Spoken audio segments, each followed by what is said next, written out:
نبی اکرم صلی اللہ علیہ وسلم کے انتقال کے بعد جزیرہ نما عرب میں دو مخالف انقلاب تحریکیں چلی. نمبر ایک، کچھ مدعیان نبوت سامنے آ گئے، ہم بھی نبی ہیں، مسیلمہ کذاب ہے، طلیحہ ہے، بے شمار 6 7 8 بہت سے لوگ ان کو ماننے والے ہو گئے. اور اسی طریقے سے بہت سے لوگوں نے کہا کہ ہم زکوٰۃ نہیں دیں گے، حکومت کو نہیں دیں گے، ہم زکوٰۃ خود اپنی خرچ کریں گے اپنے غریبوں پر. یہ دو چیلنج تھے نظام خلافت کے لیے. اس کے اس پس منظر کو ذہن میں رکھیے، عرب میں کبھی کوئی مرکزی حکومت تھی ہی نہیں، لہذا وہ لوگ عادی نہیں تھے.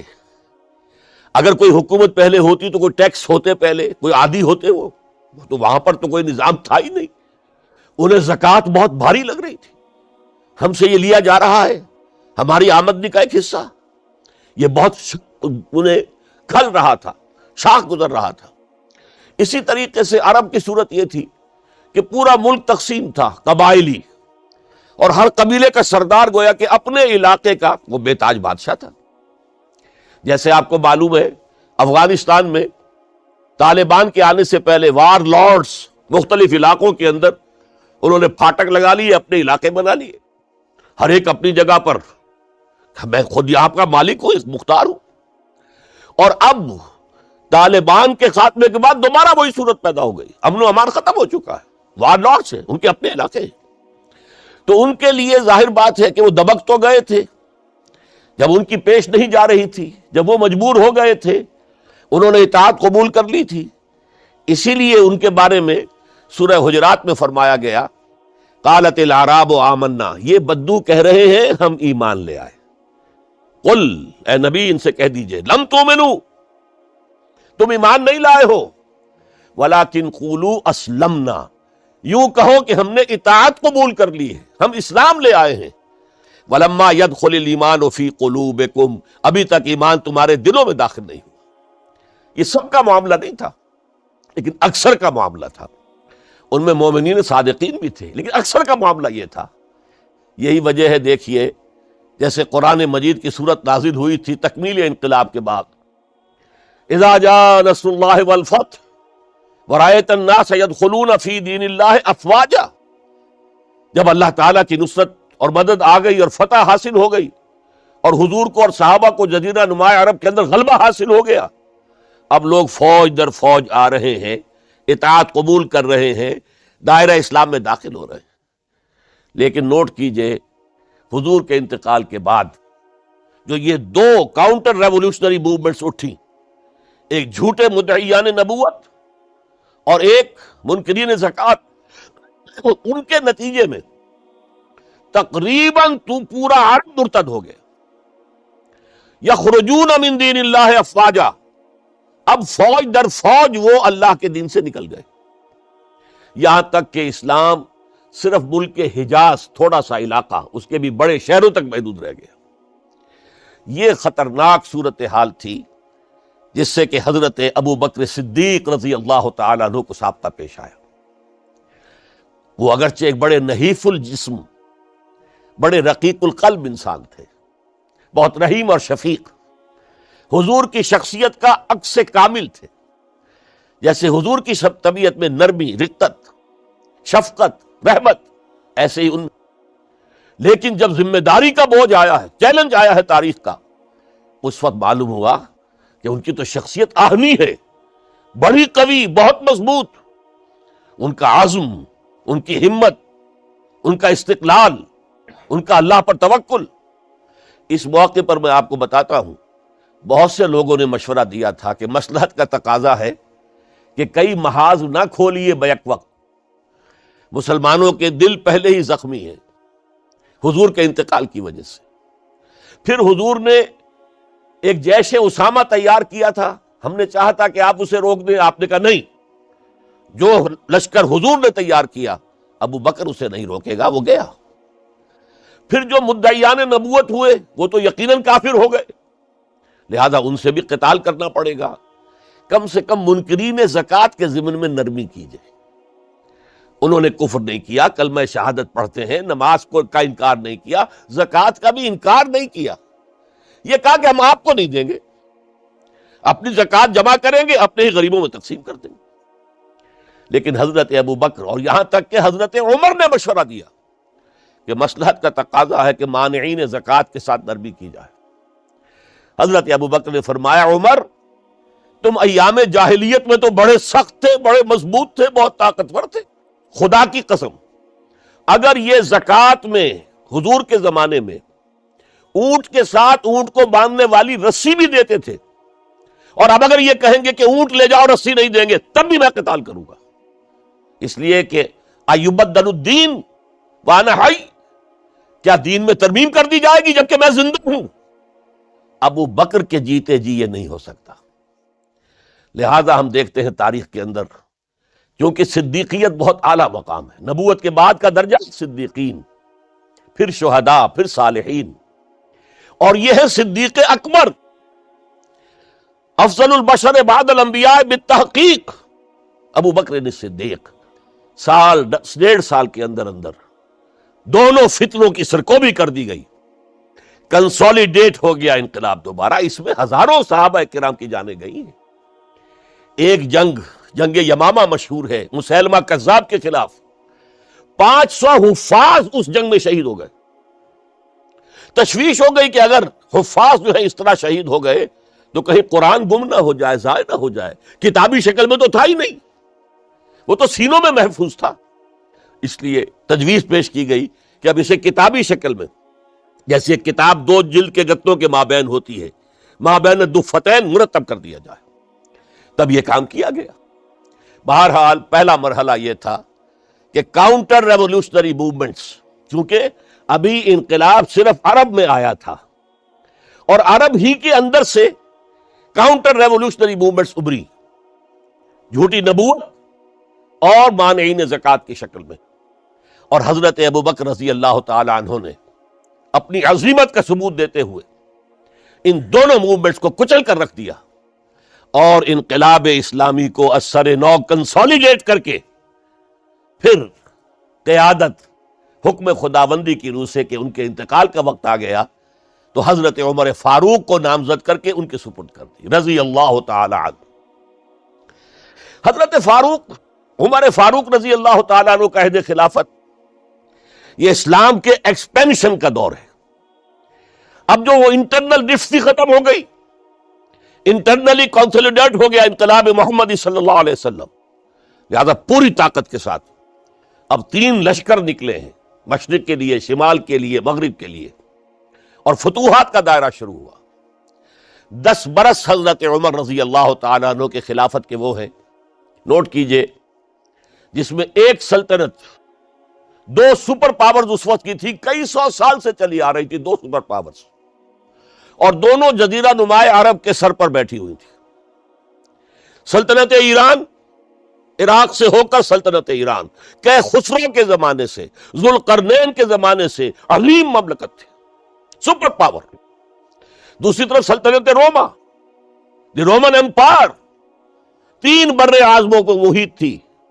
رومن امپائر پورا شمالی افریقہ اس کے تحت تھا، پورا مغربی ایشیا اس کے تحت تھا، شام اس کے تحت تھا، ترکی اس کے تحت تھا، اور یورپ کا سارا مشرقی علاقہ اس کے تحت تھا۔ رومن امپائر، آپ کو معلوم ہے حضرت عمر کے زمانے میں رضی اللہ تعالی عنہ سلطنت کسریٰ کے تو پرخچے اڑ گئے، نام ختم ہو گیا، وجود نہ رہا، عظیم سلطنت کسریٰ۔ حالانکہ آپ کے علم میں ہوگا ان کا بڑا شاندار ماضی تھا، کہ خسرو اور کہ قباد، بڑے بڑے یہ کیانی کہلاتے ہیں، یہ کیاں جو ہے یہ بڑی عظیم ایک یوں سمجھیے کہ خاندان تھا بادشاہوں کا، لیکن یہ کہ وہ پوری سلطنت کسریٰ ختم ہو گئی۔ کیوں؟ اس نے حضور کے نامہ مبارک کو چاک کیا تھا، اور حضور نے فرما دیا تھا صلی اللہ علیہ وسلم، خسرو نے میرا خط نہیں چاک کیا، اپنی سلطنت چاک کر دی، اور واقعتاً سلطنت کسریٰ جو ہے ختم ہو گئی، نام و نشان ختم ہو گیا۔ دوسری طرف سلطنت روما تھی، عیسائیوں کے ساتھ، چونکہ وہ تھی کرسچین، عیسائیوں کے ساتھ حضور کے زمانے میں کوئی براہ راست تصادم نہیں ہوا تھا. سارا تصادم ہوا تھا یا مشرکین عرب سے اور یا یہودیوں سے. عیسائی جو ہے عربین پیننسولا میں تھے ہی نہیں، یمن کے علاقے میں کچھ تھے لیکن ان کی کوئی حیثیت نہیں تھی، لہذا کوئی کنفرنٹیشن نہیں ہوئی. دوسرے عیسائیوں میں ابھی اہل علم موجود تھے. جیسے آپ کو معلوم ہے نجاشی بادشاہ کیسے ایمان لے آیا. اس نے حضرت عیسیٰ کے بارے میں پوچھا، حضرت جعفر طیار رضی اللہ تعالیٰ عنہ نے سورہ مریم کی آیات پڑھ کر سنائی اور اس نے کہا بین ہی جو ان آیات میں تم نے پڑھا ہے عیسیٰ کی حقیقت اس سے تن کے برابر بھی زیادہ نہیں ہے.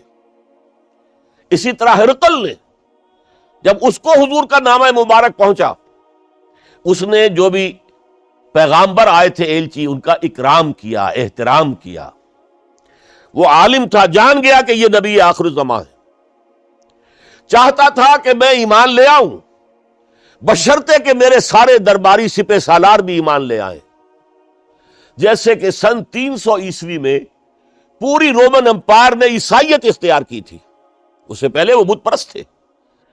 300 عیسوی میں سلطنت روما کا جو ایمپرر تھا وہ ایمان لے آیا حضرت عیسیٰ پر. اس وقت تک ظاہر بات ہے اسلام حضرت عیسیٰ کا دین تھا، حضور تو ابھی آئے نہیں، حضور کے آنے میں تو ابھی 300 برس سے باقی ہیں. وہ عیسائی ہو گیا، پوری مملکت عیسائی ہو گئی، تو وہ نظام جو تھا حکومت کا برقرار رہا، انٹیکٹ رہا. ہرقل یہ چاہتا تھا کہ اسی طرح میری پوری سلطنت ایمان لے آئے تو میری حکومت برقرار رہے. لیکن یہ کہ اس کے جو درباری تھے اور اس کے بڑے بڑے جو سپہ سالار اور جرنیل تھے انہوں نے ریجیکٹ کر دیا، اور یہ بادشاہت کی بیڑی اس کے پاؤں میں پڑی رہ گئی. ایمان تو نہیں لایا لیکن پہچان گیا تھا حضور کو صلی اللہ علیہ وسلم. اور اس سلطنت روما سے پھر آپ کو معلوم ہونا چاہیے کہ مسلمانوں نے اس کی 3 ٹانگوں میں سے 2 ٹانگیں توڑ دی، پورے شمالی افریقہ سے نکال باہر کیا، پورے مغربی ایشیا سے یہ شام اور ترکی کا علاقہ اناطولیہ نکال دیا، اور اس کی سلطنت محدود رہ گئی یورپ کے اندر. تو یہ عظیم کام ہوئے ہیں حضرت عمر رضی اللہ تعالی عنہ کے عہد میں. اب سوچئے اس عظیم ریولوشن کا بھی کوئی کاؤنٹر ریولوشن ہونا چاہیے تھا کہ نہیں. ایرانی بڑے زبردست نیشنلسٹ لوگ تھے، نسل پرست، اپنی نسل پر فخر کرنے والے. ہماری روایات عظیم ہیں، ہم خسرو کے وارث ہیں. اور آپ کو معلوم ہے کہ آخری جو بادشاہ تھا رضا شاہ پہلوی، وہ چاہتا تھا کہ خسرو کے دور کی عظمت اور سطوت کو دوبارہ لے آئے. 2500 سالہ جشن اس نے منایا تھا. وہ چاہتا تھا وہی شان میری ہو جائے جو خسرو کی تھی. یہ جو ان کے اندر نیشنلزم تھا، جب ان کی سلطنت کے پرچے اڑ گئے حضرت عمر رضی اللہ تعالیٰ عنہ کے ہاتھوں، تو ان کے دلوں میں حضرت عمر کی دشمنی، وہ خون کے پیاسے ہو گئے عمر کے رضی اللہ تعالیٰ عنہ. میں یہاں آپ کو ذرا ایک حوالہ دے دوں. فردوسی نے جو شاہ نامہ لکھا، حالانکہ وہ مسلمان تھے لیکن چونکہ پرانے ایرانی ذہن کی عکاسی کر رہے تھے، تو انہوں نے جب کہ عرب فوجیں آئی ہیں تو اس نے ایران کا جو اپنے اوپر فخر تھا اس کی ترجمانی کرتے ہوئے لکھا ہے، زشیر شتر خوردنو سوسمار عرب را بجائیست آیت قرار کہ تختے قیام کنند آرزو تفو برتو ہے چرخ کرداں تفو. کہ یہ عرب اونٹنیوں کا دودھ پینے والے، گوہ کھانے والے. یہ گوہ ایک بڑی سی چھپکلی کا جیسا جانور ہوتا ہے جو صحرا کے اندر ہوتا ہے، اور وہ اپنا ایک گھر بنا کر رہتا ہے، اسے کھاتے تھے. تو یہ گوہ کھانے والے، اونٹنیوں کا دودھ پینے والے عرب، آج ان کی یہ جرت، یہ جسارت، یہ ہمت کہ تخت کیان کنند آرزو، کہ وہ آج آرزو کر رہے ہیں کہ کے سلطنت کے کا تخت جو ہے وہ ہمیں مل جائے. تفو برتو ہے چرخ کرداں تفو، تف ہے تجھ پر اے گردش کرنے والے آسمان، تف ہے تجھ پر. لہذا اب کاؤنٹر ریولوشنری موومنٹس آئی ہے. حضرت عمر کی شہادت اس کا نتیجہ ہے. ہرمزان ایک جرنیل تھا اور اس کے جنگی جرائم اتنے شدید تھے ایرانی کے کہ واجب القتل تھا. وہ گرفتار ہو کر حضرت عمر کے سامنے پیش کیا گیا. حضرت عمر نے فرمایا یہ واجب القتل ہے، اس کی گردن اڑا دی جائے. اس کی چالاکی دیکھیے، اس نے کہا امیر المومنین، اے مسلمانوں کے امیر عمر رضی اللہ تعالی عنہ، مجھے ذرا پانی پلوا دیجیے. حضرت عمر نے فرمایا پانی لا دو. ایک کٹورے میں پانی دے دیا گیا. پھر کہا دیکھیے امیر المومنین، مجھے ضمانت دیجیے کہ جب تک میں یہ پانی پی نہ لوں مجھے قتل نہیں کریں گے. فرمایا ہاں ہاں تم پانی پی لو، جب تک یہ پانی تم نہیں پیو گے ہم قتل نہیں کریں گے. اس نے وہ کٹورا پھینک دیا. نہ اب میں یہ پانی پی سکتا ہوں نہ آپ مجھے قتل کر سکتے ہیں، کیونکہ آپ کا ہے یہ کہ جب تک میں یہ پانی نہیں پیوں گا مجھے قتل نہیں کریں گے. اس ہیلے سے جان بچا گیا. پھر اس شخص نے ابو لولو فیروز، ایک غلام تھا، اسے اس کام کے لیے تیار کیا. حضرت مغیرہ ابن شعبہ کا غلام تھا وہ، اور حضرت مغیرہ نے اس سے روزانہ کی ایک اجرت کہ تم کام کرو، مجھے صرف 7 آنے روزانہ دے دیا کرو. اس نے آ کر حضرت عمر سے کہا کہ میرا جو آقا ہے مغیرہ ابن شعبہ، یہ مجھ سے بہت زیادہ طلب کرتا ہے. حضرت عمر نے پوچھا کیا دیتے ہو؟ 7 آنے. تم کرتے کیا ہو؟ کہ میں نجار بھی ہوں، میں لوہار بھی ہوں، میں یہ کام کرتا ہوں. فرمایا اتنے پیشوں کا جاننے والا اس کے لیے یہ روزانہ کا ٹیکس یہ زیادہ نہیں ہے، یہ تمہیں دینا چاہیے. اس نے کہا میں چکیاں بھی بناتا ہوں. حضرت عمر نے فرمایا پھر ایک چکی ذرا مجھے بھی بنا دینا. کہنے لگا آپ کے لیے تو میں ایسی چکی بناؤں گا کہ جس کی آواز دنیا بھر میں جائے گی. وہ شخص ہے اور ہرمزان کی سازش کے تحت وہ ایرانی جسے بعد میں ایرانیوں نے کیا کہا، جس نے قتل کیا حضرت عمر فاروق کو، حضرت ابو لولو فیروز. آج بھی ایران میں اس کی قبر کی تصویریں بکتی ہیں بازار کے اندر. حضرت ابو لولو فیروز وہ آیا ہے مسجد نبوی میں، اور آ کر اس نے جبکہ حضرت عمر رضی اللہ تعالیٰ عنہ امامت فرما رہے حملہ کیا، 5-6 وار خنجر کے کیے. حضرت عمر رضی اللہ تعالیٰ شدید مجروح ہو گئے. یہ انتقام تھا جو عجم نے، وہ سلطنت کے جس کے ٹکڑے ختم ہو گئے تھے، جس کا ٹکڑے کر دیے گئے تھے، اس نے انتقام لیا عالم اسلام سے. سمجھا انہوں نے یہ تھا کہ شاید یہ پوری عمارت اسی ایک ستون پر کھڑی ہے، حضرت عمر ہی کے ستون پر کھڑی ہے، اس ستون کو گرا دو گے پوری عمارت گر جائے گی. لیکن ثابت ہوا نہیں، یہ محمد کی بنائی ہوئی عمارت ہے صلی اللہ علیہ وسلم. یہ بہت قوی ہے، اس کی بنیادیں بہت مضبوط ہیں، کوئی ذرا سی تریڑ بھی نہیں آئی، ذرا سی تریڑ بھی نہیں آئی. حضرت عمر فاروق کی شہادت کے بعد حضرت عثمان رضی اللہ تعالیٰ عنہ کا دور خلافت شروع ہوا، اور جوں کا توں جو قافلہ چل رہا تھا آگے چلتا چلا گیا.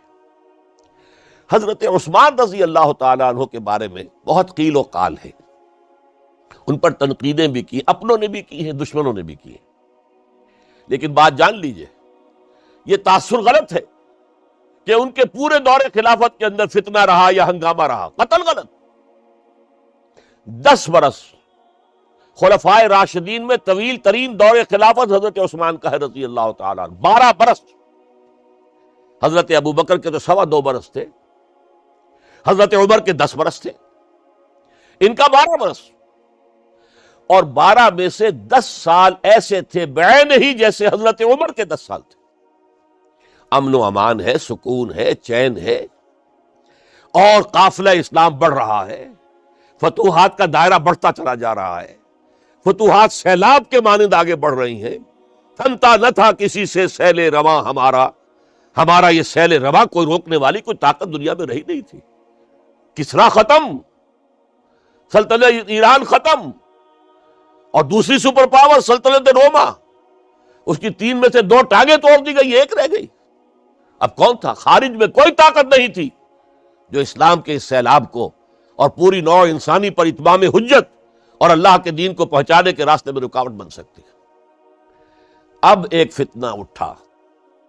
دیکھیے، حضور کی کنفنٹریشن 3 مذاہب سے ہوئی تھی. ایک مذہب مشرکین کا، شرک کا قلع کما کر دیا گیا جزیرہ نما عرب سے، ختم ہو گئے. انہوں نے کاؤنٹر ریولوشنری موومنٹس اٹھائیں حضرت ابوبکر کے زمانے میں، ان کو کرش کر دیا حضرت ابوبکر صدیق رضی اللہ تعالیٰ عنہ، چاہے ہزاروں صحابہ شہید ہوئے. اس کے بعد دوسری طاقت کون تھی؟ مذہبی یہودی. یہود کے 3 قبیلے مدینے میں آباد تھے، بنو قینقاع، بنو قریظہ، بنو نذیر. 2 کو مدینے سے نکال دیا گیا ان کی بدعہدی کی وجہ سے، حالانکہ حضور نے مدینہ تشریف لاتے ہی ان سے معاہدے کر لیے تھے. ان کا میثاق مدینہ یہ در حقیقت ایک پیکٹ تھا، جوائنٹ ڈیفنس آف مدینہ کا. مدینہ پر اگر کوئی حملہ کرے گا، اور ظاہر بات ہے کہ ایک امکان تھا کہ مکے والے آ کر حملہ کریں، مشرکین مکہ، لیکن مدینہ کا ہم تحفظ کریں گے مل کر، مسلمان اور یہودی. لیکن انہوں نے ہر موقع پر وعدہ خلافی کی. پہلے بنو قینقاع نکالے گئے، پھر بنو نذیر نکالے گئے. غزوہ احزاب کے موقع پر بدترین جو ہے بدعہدی بنو قریظہ نے کی، اور ان کو بڑی سخت سزا دی گئی، کیونکہ انہوں نے خود کہا تھا کہ ہمارا فیصلہ سعد ابن معاذ رضی اللہ تعالی عنہ جو فیصلہ کر دیں گے وہ ہمارے حلیف ہے، جو فیصلہ کر دیں گے ہمیں قبول ہوگا. اور حضرت سعد نے تورات کے حکم کے مطابق فیصلہ کیا کہ ان کے جتنے جوان ہیں وہ قتل کر دیے جائیں. بڑی سخت سزا تھی کہ جو دی گئی ہے، اس میں کوئی شک نہیں. پھر ان کا اڈا تھا بہت بڑا خیبر میں، وہ نکال دیا گیا، وہاں سے انہیں نکالا گیا. اس کے اوپر مسلمانوں نے قبضہ کیا. جیسا کہ میں نے عرض کیا، عیسائیوں سے کوئی کنفرنٹیشن نہیں ہوئی تھی، لیکن ان 2 کے ساتھ ایک مشرکین عرب کا خاتمہ ہوا اور ایک جزیرہ نما عرب سے یہودیوں کا خاتمہ ہوا. لہذا ان کے اندر جلن تھی، انتقام کی آگ تھی. سب سے بڑا تو حسد تھا کہ 2000 سال سے نبوت اور رسالت ہمارے پاس تھی، موسیٰ سے لے کر عیسیٰ تک علیہم الصلاۃ والسلام. 1400 برس ہماری تاریخ کے وہ ہیں کہ کوئی ایک لمحہ بھی نہیں تھا کہ کوئی نبی موجود نہ ہو. نوٹ کیجئے اس بات کو. حضرت موسیٰ 1400 قبل مسیح میں، اور حضرت عیسیٰ سن عیسوی کا آغاز، ان 1400 سالوں میں مسلسل نبوت بنی اسرائیل میں رہی. یہ حدیث ہے بخاری شریف کی، کانت بنو اسرائیل تسوسہم الانبیاء. بنی اسرائیل کی حکومت، ریاست، سیاست کا کام انبیاء کرتے تھے. اذا حلف نبی خلفہ نبی، جب بھی نبی کا انتقال ہوتا تھا ان کا خلیفہ دوسرا نبی ہوتا تھا. یہ چین ٹوٹی نہیں. 1400 برس آپ کو معلوم ہے حضرت داؤد بادشاہ بھی ہے، خلیفہ بھی ہے، نبی بھی ہے. ان کے بیٹے حضرت سلیمان بادشاہ بھی ہے، نبی بھی ہے، خلیفہ بھی ہے. اسی طریقے سے یہ سلسلہ چلتا رہا. تورات انہیں دی گئی، انجیل انہیں دی گئی، زبور انہیں دی گئی، بے شمار صحیفے اور دوسرے چھوٹے نبیوں کو دیے گئے. لیکن پھر اللہ تعالیٰ نے نبی آخر الزماں کی حیثیت سے محمد الرسول اللہ کو چن لیا، جو اسرائیلی نہیں تھے، جو اسماعیلی تھے، حضرت ابراہیم کے بڑے صاحبزادے حضرت اسماعیل علیہ السلام کی اولاد میں سے. اس پر انہیں سخت رنج، حالانکہ وہ پہچانتے تھے حضور کو. ان کی کتابوں میں جو نشانیاں لکھی تھی وہ پوری حضور پر جو ہے مطابق ہو رہی تھی. قرآن کہتا ہے یعرفونہ کما یعرفون ابناہم، وہ ایسے پہچانتے ہیں محمد کو صلی اللہ علیہ وسلم جیسے کہ اپنے بیٹوں کو پہچانتے ہیں. لیکن انہوں نے نہیں مانا. بدترین دشمن، حسد کی آگ میں جلنے والے، اور آج تک وہی معاملہ ہے. ان کی نیچر تبدیل نہیں ہوئی ہے. اب جو کچھ قیامت صغریٰ آنے والی ہے مڈل ایسٹ میں، عراق پر حملے کے بعد جو کچھ ہوگا، اس سب کی سازش کس نے کی ہے؟ یہود نے. یہ ساری اسرائیلی سازش. بہرحال یہ علیحدہ بات ہو جائے گی. اب انتقام یہودیوں کا آیا. یہودیوں کو یہ معلوم تھا ہم تعداد میں اتنے کم ہیں اور ڈسپرسڈ ہیں. سن 70 عیسوی میں ایک رومن جنرل ٹائٹس، اس نے حملہ کر کے یروشلم بیت المقدس کی اینٹ سے اینٹ بجائی. 1,33,000 یہودی ایک دن میں قتل کیے. اور ان کا سیکنڈ ٹیمپل جو تھا جو حضرت سلیمان نے بنایا تھا معبد، عبادت گاہ، ہم تو اسے مسجد کہیں گے، مسجد اقصی، لیکن انہوں نے اسے کہا ہیکل، ٹیمپل۔ اس کو گرا دیا تھا نبوکڈنضر نے 587 عیسوی میں، دوبارہ انہوں نے بنایا، اسے ٹائٹس نے گرا دیا، وہ آج تک گرا پڑا ہوا ہے، آج تک صرف ایک دیوار اس کی سلامت ہے، جسے وہ ویلنگ وال کہتے ہیں، وہاں جا کر ماتم کرتے ہیں، روتے ہیں، پیٹتے ہیں۔ اور اس کو اس وقت سے نکال دیا گیا یہودیوں کو، نکل جاؤ فلسطین سے، بھاگ جاؤ یہاں سے، دفع ہو جاؤ۔ لہٰذا وہ ڈسپرس ہو گئے، کوئی یورپ چلے گئے، کوئی روس چلے گئے، کوئی ہندوستان چلے گئے، کوئی افریقہ کے ممالک میں چلے گئے، کچھ ایران میں آ گئے۔ یہ سب، اس کو وہ کہتے ہیں ڈایاسپورا، ہمارا وہ دور جس میں ہم دنیا میں منتشر تھے۔ جب پوری دنیا میں منتشر تھے تو ظاہر بات ہے کسی فوجی مہم کے ذریعے سے مسلمانوں سے انتقام لینا ممکن نہیں تھا، لیکن انتقام لیا ایک ایسی سازش کے ذریعے سے، ایک ایسا فتنۃ الکبریٰ جو ہے برپا کیا ہے، جس کا کہ میں ابھی آپ سے اندازہ کرتا ہوں، جس کے نتیجے میں حضرت عثمان رضی اللہ تعالیٰ عنہ شہید ہوئے۔ اس کو یوں سمجھیے کہ حضور کے دور میں جن لوگوں نے شہادتیں پیش کی، انہوں نے اسلام کو قائم کرنے کے لیے شہادتیں دی۔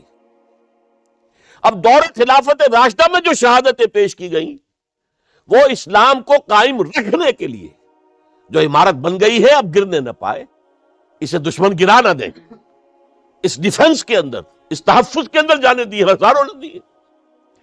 چنانچہ ایک یہودی عبداللہ ابن سبا، یمن کا رہنے والا، اسلام کا لبادہ اوڑھ کر آتا ہے، منافق بن کر، حالات کا جائزہ لیتا ہے، کہاں پانی مرتا ہے، کس طریقے سے میں ان میں انتشار پیدا کر سکتا ہوں، کس طریقے سے مسلمانوں کو آپس میں لڑا سکتا ہوں۔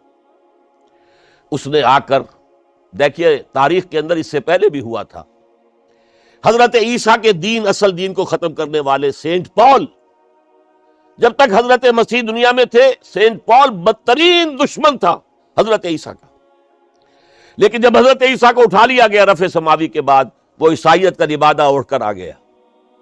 مجھے عیسیٰ کی زیارت ہوئی ہے، میں ان پر ایمان لے آیا ہوں، اور اس کے بعد حضرت عیسیٰ کے دین کو ختم کر کے رکھ دیا، توحید کو تثلیث میں بدل دیا۔ اس سے بڑی تباہی کیا ہوگی؟ اور حضرت عیسیٰ کہہ کر گئے تھے کہ میں صرف بنی اسرائیل کے گھرانے کی کھوئی ہوئی بھیڑوں کی تلاش میں آیا ہوں۔ اس نے جینٹائلز، غیر یہودی جو ہے، ان کے اندر بھی اپنی دعوت و تبلیغ کا معاملہ شروع کیا۔ نمبر 3، حضرت عیسیٰ کہہ کر گئے تھے، دیکھنا یہ نہ سمجھنا کہ میرے آنے سے شریعت موسوی ختم ہو گئی ہے۔ Don't think I have come to destroy law, the Mosaic law, حضرت موسیٰ کی شریعت لاگو رہے گی تم پر۔ سینٹ پال نے ساقط کر دیا۔ تو جدید عیسائیت، ڈاکٹر مائیکل ہارٹ، جس کا میں نے حوالہ دیا، دی 100 کا مصنف، وہ کہتا ہے کہ موجودہ عیسائیت کرسچینٹی نہیں ہے، پالزم ہے، یہ حضرت عیسیٰ کا دین نہیں ہے، یہ تو پال کا دین ہے۔ ایک شخص نے یہ کام کر دیا۔ اسی طرح کا ایک شخص آیا تھا، عبداللہ ابن سبا۔ اس نے سب سے پہلے تو دیکھا کہ اس معاشرے کے اندر قریش کے 2 گھرانوں کی بڑی پرانی چشمک ہے، بنو امیہ، بنی ہاشم، پرانی ان کے اندر قبائلی چشمک چلی آ رہی۔ اسلام نے آ کر اسے دبا دیا۔ نہیں ہوتی یہ چیزیں، نسل بعد نسل چلتی ہیں، اندر دبی رہتی ہیں۔ آگ بجھی ہوئی نہ جان، آگ دبی ہوئی سمجھ۔ اس نے جان لیا کہ یہ بہترین موقع ہے، اگر اس قبائلی عصبیت کو میں ہوا دے سکوں تو مسلمان منقسم ہو جائیں گے، ایک دوسرے کے ساتھ دست و گریبان ہو جائیں گے۔ اس نے آتے ہی کہنا شروع کیا، خلافت کا حق بنو ہاشم کا ہے، یہ عثمان، یہ بنو امیہ میں سے ہے، بنو امیہ کو کوئی حق نہیں ہے خلافت کا۔ 2 پہلے جو خلیفہ تھے، حضرت ابوبکر، حضرت عمر، وہ نہ ہاشمی تھے نہ اموی تھے۔ حضرت ابوبکر بنو تیم میں سے تھے، نہ ہاشمی نہ اموی۔ حضرت عمر بنو عدی میں سے تھے، نہ ہاشمی نہ اموی۔ حضرت عثمان تھے بنو امیہ میں سے۔ اب یہاں دکھتی ہوئی رگ کو اس نے چھیڑا۔ حضور ہاشمی تھے، بنو ہاشم کا حق ہے خلافت، عثمان غاصب ہے، معاذ اللہ، رضی اللہ تعالی عنہ۔ پچھلے دونوں بھی غاصب تھے۔ خلافت حق ہے بنو ہاشم کا. پھر حضرت علی کی شان میں یہاں تک کہ یہ تو خدا حلول کیے ہوئے علی کے اندر، یہ گاڈ انکارنیٹ ہے، یہ خدا ہے. دیکھیے توحید بھی ختم کی، اس نے تثلیث بنائی تھی، اور حضرت عیسیٰ کو خدا کا بیٹا بنایا تھا، اس نے حضرت علی کو خدا بنا دیا. اور آپ کو معلوم ہونا چاہیے آج بھی نصیری شیعہ دنیا میں موجود ہیں جو حضرت علی کو خدا کہتے ہیں، دی گاڈ انکارنیٹ، کہ اللہ جو ہے حلول کر گیا تھا حضرت علی کے اندر رضی اللہ تعالیٰ، معاذ اللہ ثم معاذ اللہ ثم معاذ اللہ. پھر اس نے ایک طریقہ اختیار کیا، حضرت عثمان پر تنقیدیں شروع کی، حضرت عثمان کے گورنرز کے خلاف جھوٹے الزامات لگانے شروع کیے، اڈے بنا لیے بصرہ میں، کوفہ میں، مصر میں. اور وہاں بصرے میں کوفے کے امیر کے خلاف اس نے یہ کر دیا، اس نے یہ کر دیا، اس نے خیانت کی، اس نے فلاں کیا، بیت المال پہ ڈاکہ ڈالا. اور کوفے میں بصرہ کے امیر کے خلاف، شام میں دمشق میں مصر کے گورنر کے خلاف، اور مصر میں جا کر شام کے گورنر کے خلاف، اور ہر جگہ حضرت عثمان رضی اللہ تعالیٰ عنہ کے خلاف. اب آپ کو معلوم ہے اس دنیا میں تو اطلاعات بھی نہیں پہنچتی تھی آسانی سے، کئی دن میں جا کر، کئی ہفتوں میں جا کر تو خط پہنچتے تھے. کوئی ٹیلی فون نہیں، کوئی تار نہیں، کوئی بے تار برقی نہیں، کچھ بھی تو نہیں، وائرلیس نہیں، کچھ نہیں. لہٰذا یہ فتنہ بڑھتا رہا اندر ہی اندر. اور پھر ہر جگہ سے بلوائی، وہ جو سبائی کہنا چاہیے، وہ مدینے میں آ گئے، گھیرا کر لیا اور مطالبہ کیا کہ حضرت عثمان استعفی ہو جائے، خلافت چھوڑ دے. حضرت عثمان نے کہا تمہارے کہنے سے میں نہیں چھوڑ سکتا. ان پر جب الزامات لگائے گئے انہوں نے ہر الزام کی صفائی پیش کر دی. اس صفائی کے پیش کرنے والوں میں سب سے بڑھ کر خود حضرت علی تھے رضی اللہ تعالی عنہ. مسجد نبوی میں آ کر انہوں نے ان بلوائیوں کو جمع کیا اور حضرت عثمان کے خلاف جو بھی الزام لگائے گئے تھے ان سب کی صفائی اور جواب دیا اس کا. لیکن بلوائی جو ہے اڑے ہوئے تھے. ادھر سے حضرت امیر معاویہ، وہ عامل تھے، گورنر تھے شام کے، انہیں اطلاع مل رہی ہے، وہ کہتے ہیں آپ ہمیں اجازت دیجئے ہم فوج لے کر آئیں اور ان کے ٹکڑے کر دیں. لاکھوں کی فوجیں تھی کھڑی ہوئی. حضرت عثمان کی مملکت کا آپ تصور کر سکتے؟ قرآن میں عظیم ترین حکمران کے نام کے حوالے سے نام آیا ذوالقرنین کا. ذوالقرنین کے خسرو یا سائرس، اس کی سلطنت سے کم 2 گنا بڑی سلطنت تھی جس پر حضرت عثمان رضی اللہ تعالی عنہ حکومت کر رہے تھے. مصر سے عمرو بن العاص کہہ رہے ہیں کہ آپ اجازت دیجئے میں فوج لے کر آؤں اور ان کا ٹکڑا کر دیا جائے، تکہ بوٹی کر دی جائے. حضرت عثمان کا فیصلہ تھا یہ مجھے قتل کر دیں تو قصاص لے لینا، لیکن میں اپنی جان کے تحفظ کے لیے کسی کلمہ گو کا خون بہانے کو تیار نہیں. حضرت طلحہ، حضرت زبیر، حضرت علی کہہ رہے آپ اجازت دیجئے کہ ہم ان کے خلاف جنگ کریں. مدینہ میں بیٹھے ہوئے فرماتے نہیں، ان کے خلاف جنگ کی اجازت میں نہیں دے سکتا. یہ میری ذاتی مجھ پر تنقیدیں کر رہے ہیں، ذاتی دشمنی ہے. میں اپنی ذات کے تحفظ کے لیے کسی کلمہ گو کا خون جو ہے نہیں بہاؤں گا. لاکھوں کی فوجیں موجود تھیں لیکن حضرت عثمان نے یہ طے کیا میں اپنی جان کے تحفظ کے لیے میں نہیں ہاتھ اٹھاؤں گا، میں کسی اور کو اجازت نہیں دوں گا کہ ان کے خلاف جنگ کرے. ہاں یہ میرے دشمن ہے، میری جان لے لیں، جب جان لے لیں گے تو قصاص لے لینا. یہ معاملہ ہوا ہے.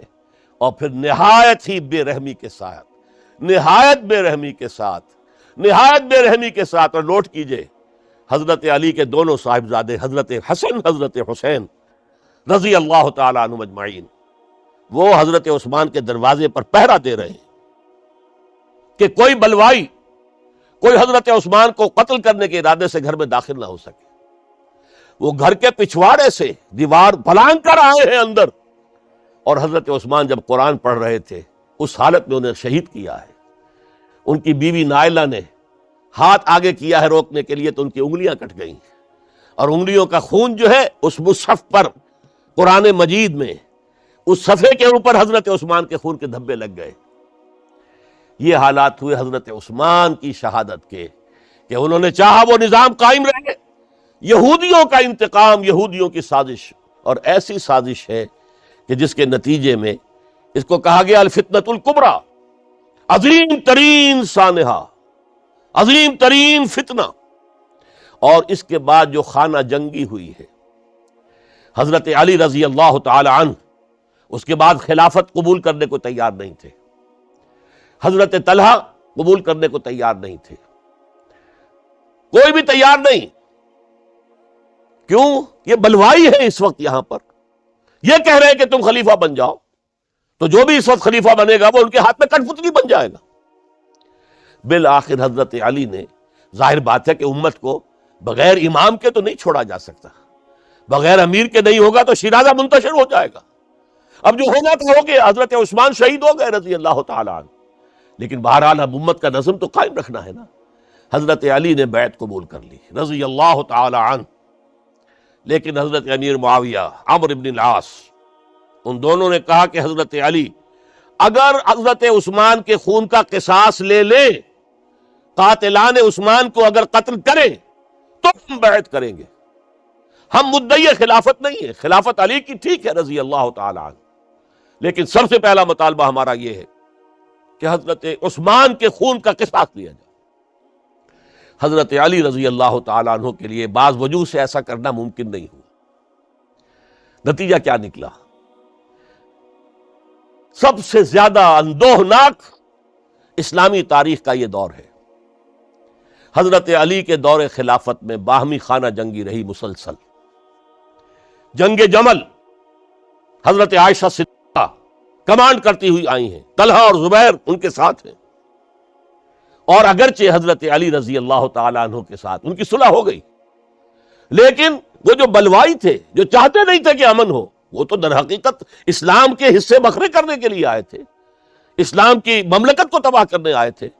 انہوں نے فوری طور پر حملہ کر دیا حضرت عائشہ رضی اللہ تعالیٰ عنہ کے لشکر پر۔ اب ظاہر بات ہے کہ جنگ شروع ہو جائے تو پھر کون دیکھ سکتا ہے، آئدر کل اور بی کلڈ، دو شکلیں دو ہی ہوتی ہیں۔ ایک رات میں 10,000 مسلمان شہید ہوئے، قتل ہوئے۔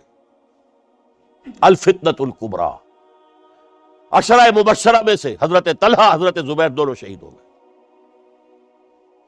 پھر اس کے بعد بھی بات تو ختم نہیں ہوئی۔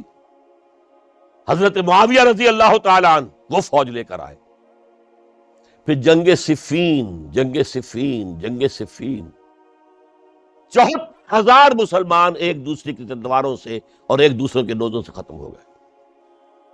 ذرا اندازہ کیجئے، 1,00,000 کے قریب مسلمان ختم ہو گیا۔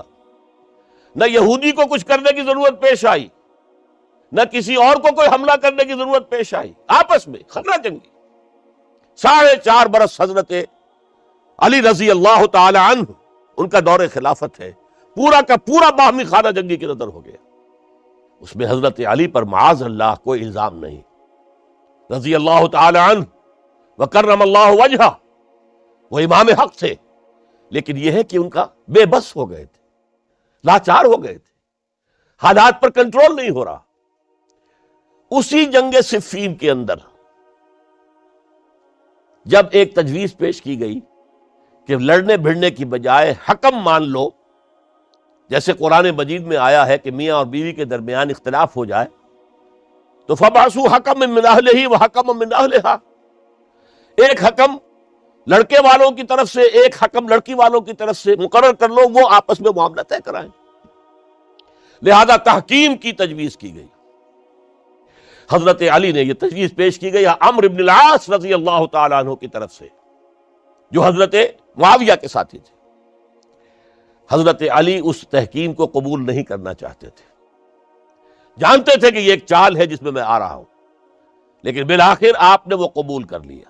اچھا بھائی، ابو موسیٰ اشعری ہماری طرف سے، عمرو بن العاص معاویہ کی طرف سے، یہ دو حکم ہیں۔ اس موقع پر اب تحکیم کیا ہوئی، کیا اس کی شرائط تھی، کیا میں اس میں نہیں جانا چاہتا، اس وقت میں تاریخ نہیں بیان کر رہا، بلکہ مجھے اب چوتھے خلیفہ حضرت علی کی شہادت کا پس منظر بیان کرنا ہے۔ اور ہزاروں شہادتیں ہو رہی ہیں، لیکن اس دور کی شہادتوں میں سب سے چوٹی پر حضرت عمر کی شہادت، حضرت عثمان کی شہادت، حضرت علی کی شہادت رضی اللہ تعالی عنہم اجمعین۔ اس وقت حضرت علی کے جو حامی تھے، انہی میں سے ایک فرقہ علیحدہ ہو گیا کہ یہ تحکیم کفر ہے. ان الحکم الا للہ، حکم کا فیصلے کا اختیار اللہ کے سوا کسی کو نہیں ہے، لہذا یہ جو کیا ہے یہ غلط. اور اس حد تک چلے گئے کہ جنہوں نے یہ تحکیم کو قبول کیا وہ کافر ہو گئے. علی بھی کافر، معاویہ بھی کافر، عمرو بن العاص بھی کافر، جنہوں نے مانا کافر. یہ لوگ کہلاتے خوارج تھے. یہ حضرت علی کی فوج میں شامل، حضرت علی کے حامی تھے، حضرت علی کی جماعت میں سے تھے، لیکن بس ایک غلطی، جذبات کے اندر آ کر، غصے کے اندر آ کر اس درجے، اور وہ حضرت علی سے علیحدہ ہو گئے. اس کے بعد انہوں نے اپنی ایک کانفرنس کی، ایک جنگ بھی ہوئی، پھر حضرت علی کو ان کے خلاف جنگ کرنی پڑی. وہ جنگ نہروان کہلاتی ہے، جن میں کہ ان خوارج کو حضرت علی نے بہت بڑی شکست دی. پھر انہوں نے کانفرنس کی آپس میں بیٹھ کر کہ علی کو یا معاویہ کو فوجی شکست دینا تو ہمارے لیے ممکن نہیں، ایسے کرو کہ ان تینوں کو قتل کر دو. علی کو بھی قتل کر دو رضی اللہ تعالی عنہ، معاویہ کو بھی قتل کر دو رضی اللہ تعالی عنہ، عمرو بن العاص کو بھی قتل کر دو، تاکہ اس کے بعد مسلمان اپنا کوئی خلیفہ چن لیں گے. رمضان سن 40 ہجری اس کا ایک دن معین کر لیا، ایک ہی دن. یہ تینوں جو ہے، عبد الرحمن ابن ملجم آئے گا مدینے کے اندر، کوفے کے اندر. حضرت علی نے صدر مقام کوفہ بنا لیا تھا، اور فجر کی نماز میں حضرت علی پر حملہ کرے گا. ایک دوسرا شخص عمرو بن العاص پر جا کر حملہ کرے گا اسی دن اسی وقت. ایک تیسرا شخص وہ امیر معاویہ کے اوپر حملہ کرے گا. عمرو بن العاص اس روز مسجد میں آئے ہی نہیں، ان کی جگہ کوئی اور شخص جو نماز پڑھا رہے تھے وہ شہید کر دیے گئے. حضرت معاویہ پر جو حملہ ہوا وہ اوچھا پڑا وار، وہ جلدی تندرست ہو گئے. حضرت علی ابھی وہ گھر سے نکل کر مسجد کی طرف جا رہے تھے، ابن ملجم نے ایک اور ساتھی اپنے ساتھ لے کر حملے کیے ہیں، شدید زخمی کر دیا. حضرت علی نے آواز دی، کچھ لوگ آئے، ایک ساتھی تو دوڑ گیا اور ابن ملجم جو ہے وہ پکڑ لیا گیا. پھر کسی اور نے نماز پڑھائی، اور حضرت علی رضی اللہ تعالی عنہ نے وصیت کر دی کہ اگر میرا انتقال ہو جائے تو اس ابن ملجم سے قصاص لے لینا، نہ ہو تو پھر میں خود اس کا فیصلہ کروں گا. لیکن حضرت علی رضی اللہ تعالی عنہ بھی شہید ہو گئے. یہ شہادتیں میں نے کس کیٹیگری میں ڈالی ہیں، ہسٹوریکل بیک گراؤنڈ کیا ہے اس کو سمجھیے. ایک شہادتیں وہ تھیں جو دور نبوی میں ہوئی اللہ کے دین کو قائم کرنے کے لیے. سورہ شورى کی آیت ہے، شرع لکم من الدین ما وصى به نوحا والذی اوحینا الیک وما اوحینا به ابراہیم وموسیٰ وعیسیٰ ان اقیموا الدین. دین کو قائم کرو، اور میں اس کا ترجمہ کیا کرتا ہوں وضاحت کرتے ہوئے، دین قائم نہیں ہے تو قائم کرو، قائم ہے تو قائم رکھو. اس کو گرانے کے لیے شیطانی قوتیں تو پورا زور لگائیں گی. ستیزہ کار رہا ہے ازل سے تا امروز، چراغ مصطفی سے شرار بولا بھی. ابلیس لعین کو تو پسند نہیں کہ اسلامی نظام دنیا میں قائم ہو. وہ تو نوع انسانی کا دشمن ہے، ازلی دشمن، پیدائشی دشمن. لہذا اب وہ جو خیمہ کھڑا ہوا ہے شامیانہ، اسے مضبوط رکھو. آندھی اگر چل رہی ہے تو اس کے بانس پکڑو، اس کی رسیاں مضبوط کرو. یہ ہے دین کو قائم رکھنا. یہ دور جو میں نے گنوایا ہے یہ اس دین کو قائم رکھنے کے لیے، اور اس پر جو خارجی حملے ہو رہے تھے ان حملوں کا سد باب کرنے کے لیے یہ بیش قیمت شہادتیں پیش کی گئی ہیں. ہزاروں صحابہ کی جانیں گئی ہیں، اور 3 خلفائے راشدین شہید کیے گئے. لیکن یہ بات نوٹ کر لیجئے، اس کا نتیجہ کیا نکلا. وہ جو ہمارا سیلاب جا رہا تھا عالمی سطح پر، محمد کے دین کو آگے سے آگے پہنچاؤ، جو حضور خطبہ حجۃ الوداع میں کہہ کر گئے تھے، میں نے تم پر حجت قائم کر دی، اب تمہیں حجت قائم کرنی ہے پوری نوع انسانی پر. لہذا فلیبلغ الشاہد الغائب، اب جو بھی یہاں موجود ہیں ان کا فرض ہے کہ پہنچائیں ان کو جو یہاں موجود نہیں ہے. یہ اسی کے لیے تو یہ فوجیں نکلی تھی، اللہ کے دین کو قائم کرنے کے لیے. ورنہ شہادت ہے مطلوب و مقصود مومن، نہ مال غنیمت نہ کشور کشائی. یہ ابو بکر ہوں، عثمان ہوں، علی ہوں، عمر ہو، یہ تو درویش تھے، انہوں نے کوئی محل نہیں بنائے، چٹائیوں پر بیٹھتے تھے، پیون لگے ہوئے کپڑے پہنتے تھے، ان کی خوراک عام مسلمان سے زیادہ بہتر نہیں تھی بلکہ ان سے کمتر رہتی تھی، ادنا درجے کے مسلمان تھے۔ لیکن یہ ہے کہ یہ جو سیلاب جا رہا تھا اسلام کا، انٹرنل سیبوٹاج کے ذریعے سے اس کے اندر طاقت جو تھی وہ روک دی گئی۔ آپ دیکھتے ہیں اور سنتے ہوں گے، اگر کوئی انکلائن ہو، چڑھائی ہو، اور ٹرک جو ہے لوڈڈ ہے، چل رہا ہے، زور لگا لگا کے انجن جو ہے گوں گوں گوں کرتے چل رہا ہے، اگر خدا نہ خواستہ انجن بند ہو جائے ایک دفعہ، اسے کہتے ہیں موشن ٹوٹ گیا۔ اب یہ ڈرائیور جانتا اس کی جان پر بن گئی، اب اس کو دوبارہ سٹارٹ کرنا آسان کام نہیں ہے۔ تو اسلامی سیلاب کا، کہ جس کے بارے میں کیفیت یہ تھی کہ تھمتا نہ تھا کسی سے سیل رواں ہمارا سیل رواں روکنے والا کون رہ گیا تھا؟ سلطنت کسریٰ ختم ہو چکی تھی، سلطنت روما کی دو ٹانگیں ٹوٹ چکی تھی۔ اس کو روکا ہے یہودی سازش نے، انٹرنل سیبوٹاج کے ذریعے۔ 1,00,000 مسلمان تو ایک دوسرے کی تلواروں سے ہی مارے گئے۔ خلافت راشدہ کا یہ نظام، یہ پھر ایک سیڑھی نیچے اتر گیا۔ اس کے بعد دور بنو امیہ شروع ہوا ہے۔ عارضی سا حصہ یہ ہے کہ حضرت علی سے کہا گیا کہ ہم آپ کے بیٹے حضرت حسن کے ہاتھ پر بیعت کر لیں۔ آپ نے فرمایا نہ میں تمہیں روکتا ہوں نہ تمہیں حکم دیتا ہوں، یہ تمہارا معاملہ ہے۔ 12 لوگوں نے حضرت حسن کے ہاتھ پر بیعت کر لی۔ اب حضرت معاویہ کا اور حضرت حسن کا معاملہ شروع ہوا۔ حضرت حسن نکلے 50,000 کی فوج لے کر، اس وقت سے بہت بڑی فوج لے کر امیر معاویہ آئے، لیکن حضرت حسن رضی اللہ تعالی نواسہ رسول، اور ان کے بارے میں یہ کہا جاتا ہے کہ حضور سے بہت مشابہ تھے، بہت مشابہ تھے مزاج میں اور شکل و صورت میں، اور کہتے ہیں کہ یہ اوپر کا حصہ جو ہے اس میں بہت مشابہت تھی حضور میں اور حضرت حسن میں۔ اور حضرت حسن کے بارے میں حضور نے ان کے بچپن میں فرمایا تھا، میرا یہ بیٹا مسلمانوں کے 2 گروہوں کے مابین صلح کرائے گا، اور وہی معاملہ ہوا۔ حضرت حسن نے جب دیکھا کہ یہ خون ریزی کب تک چلے گی، انہوں نے صلح کی پیشکش کی حضرت امیر معاویہ کو۔ امیر معاویہ نے سادہ کاغذ بھیج دیا کہ جو چاہے شرطیں آپ لکھ دیں میں مانتا ہوں، سادہ کاغذ جسے آپ کہیں گے بلینک چیک۔ حضرت حسن رضی اللہ تعالیٰ عنہ نے شرائط لکھ دی، حضرت امیر معاویہ نے قبول کر لی، جنگ ختم ہو گئی۔ اب خلافت ہوئی حضرت معاویہ کی رضی اللہ تعالی عنہ۔ لیکن حضرت معاویہ اگرچہ جلیل القدر صحابی ہیں، نوٹ کر لیجئے، حضور کے برادر نسبتی ہیں، حضور کے سالے ہیں، ان کی ہمشیرہ ام حبیبہ رضی اللہ تعالی عنہ حضور کی زوجہ محترمہ ہیں، ابو سفیان کے یہ بیٹے ہیں، ابو سفیان کی وہ بیٹی ہے، اور ان کے بارے میں حضور نے فرمایا اللہم اجعلہ ہادیا مہدیا، دعا کی اے اللہ اس معاویہ کو ہادی ہدایت دینے والا اور مہدی ہدایت یافتہ بنا دے۔ اس کے باوجود حضرت معاویہ کے دور حکومت یا دور خلافت کو خلافت راشدہ میں تسلیم نہیں کیا جاتا، اس لیے کہ انہیں مسلمانوں نے اپنی رائے سے نہیں چنا تھا، اپنے طاقت کے بل پر وہ حکومت جو ہے انہوں نے حاصل کی تھی۔ چاہے حضرت حسن نے دستبرداری کر کے دے دی، لیکن ظاہر بات ہے کہ یہ مسلمانوں کے مشورے سے نہیں ہوا تھا، لہذا ان کا دور خلافت راشدہ میں شامل نہیں ہے۔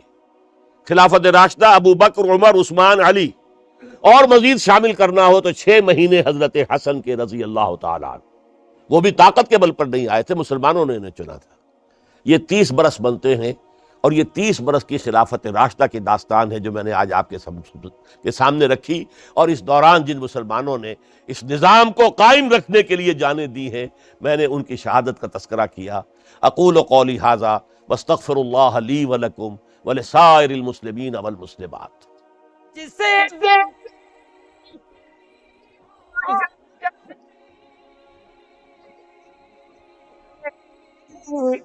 وہ نبی کے در سے گزرے، وہ جدھر سے گزرے، یہ ادھر سے گزرے۔